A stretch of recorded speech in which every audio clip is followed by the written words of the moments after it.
Mefia kwa mateke. I tell you. Kasema sasa wakimaliza na makofi na mateke, sini risasi. Hapo kando kando miili ya watu. Gari ambalo lilitangulia mbele ya letu, miili imejaa pale. Sasa mtu akileta mchezo wanamuonyesha hiyo. Naambiwa hata wewe unaona hapo. Yes. Kajua kile kifo nilisoma habari yake. Ndio hiki sasa leo.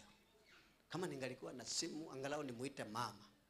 Nimwambie mama, hiyo sauti unasikia ndio ya mwisho. Tuko katika kifo leo. At least asikie sauti yangu siku ya mara ya mwisho. Lakini simu itatoka wapi siku hiyo? Sasa wakafikia kijana mmoja huko nyuma. Tulikuwa tunasoma naye darasa moja. Wakamuuliza, wewe na wewe, mbona wewe hakuna pesa mkononi na kitambulisho? Kijana akawauliza, kwani mimi niko na pesa yenu? Kuna mtu hapa mlinipa pesa mimi? Kitambulisho. Kitambulisho wa nini? Yenu iko wapi nini? Wapi vitambulisho vyenu? Nikasikia hiyo sauti ya fulani. Nikajua huyu jamaa kichwa kimeruka.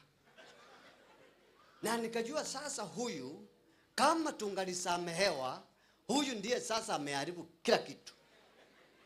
Nikainua macho nikamwambia Mungu saidia huyo. Kama unaokoanga watu, okoa yeye. Maana kiendelea hivyo, dakika ni moja tumekwisha. Askari wale walikuwa nasimama kule na wengine kule wote wakaja. Wakamzunguka kijana, nyuma mbele pande zote. Wakamuuliza kijana, ati unatuuliza vitambulisho sisi na pesa?